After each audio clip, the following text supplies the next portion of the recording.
విసిగిస్తూ ఉంటాం, కొన్నిసార్లు మనల్ని మనం తిట్టుకుంటాం, మనల్ని మనం గాయపరుచుకునే ప్రయత్నం చేస్తాం. అసలు మనం చేసిన ప్రార్థనలకు జవాబు రాకపోవడానికి కారణాలు ఏమిటి?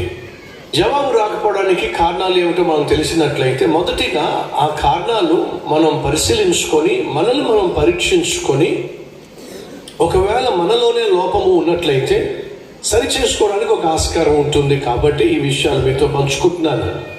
మనం ప్రార్థన చేసినప్పుడు జవాబు రాకపోవడానికి కొన్ని ప్రాముఖ్యమైన కారణాలు ఏమిటో మీతో పంచుకుంటాను. రండి, మీ బైబిల్ తెరవండి.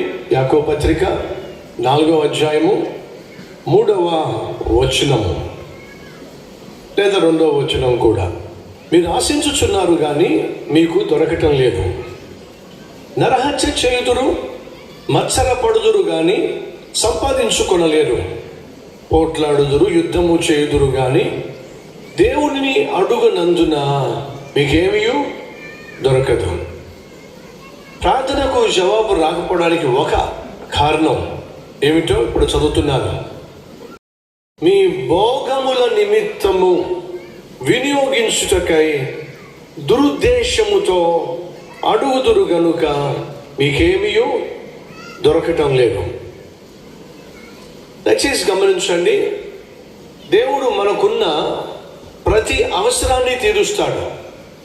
అవసరం వేరు, కోరిక వేరు. ఉదాహరణ, తలజార్చుకోవడానికి ఒక ఇల్లు ఉండాలి, అది అవసరం. పక్కింటి వాళ్ళు 2 ఫ్లోర్లు వేశారు కాబట్టి మనం 3 ఫ్లోర్లు వేయాలి. ఇదేంటి చెప్పండి, చెప్పండి, మాట్లాడరే? భోగం, ఇది ఒక రోగం, రైట్? అది అవసరమా అని అంటే అది అవసరం కాదు, కానీ అదొక కోరిక. మీకంటూ ఒక మెడలో ఒక చైన్ ఉంది, వెరీ గుడ్. కానీ పక్కంటే ఆవిడ కొంచెం లేటెస్ట్ మోడల్ చైన్ కొనుక్కొచ్చింది, అది కొంచెం దొడ్డుగా ఉంది.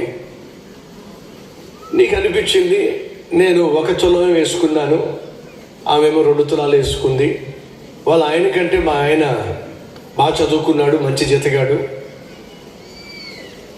ఆమె 2 తులాలు బంగారం వేసుకుంటే మరి నేను 1 తులం వేసుకోవడం ఏమిటి? బాలేదు ఇది. కాబట్టి భర్త వచ్చిన తర్వాత ఏం లేదండి, వాళ్ళ ఆయనకు వచ్చే జీతం 30,000 రూపాయలు, మీకు వచ్చే జీతం